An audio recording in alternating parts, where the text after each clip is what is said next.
Je sens ici quelqu'un qui a énormément donné dans sa vie, qui a endossé un rôle d'infirmière, de sauveuse, un peu une énergie maternante pour tout le monde, que ce soit au boulot, que ce soit dans sa famille, dans ses relations amoureuses, forcément.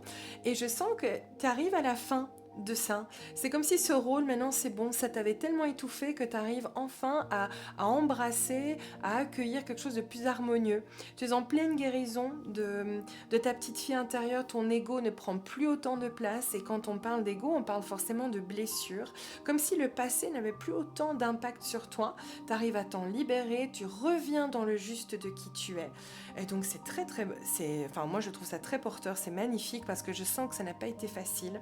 C'est un mode de fonctionnement qui te vient au niveau familial, au niveau ligné, où on donne beaucoup aux autres, on s'oublie un petit peu, on s'abandonne.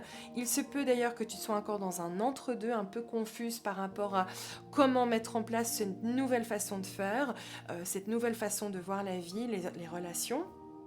Mais c'est magnifique parce que tu arrives au roi d'épée. Et pour moi, c'est la consécration de tout ce cheminement, de toute cette guérison-là. C'est le Yes Queen Energy, où tu es vraiment dans qui tu es. Tu accueilles aussi la réceptivité, la réciprocité, l'équilibre. Tant que c'est pas dans le juste pour toi, tu ne le prends pas. Tu connais ta valeur et tu n'as pas peur non plus de faire valoir ce que tu veux et ce que tu ne veux pas. Donc bravo ma belle, j'adore.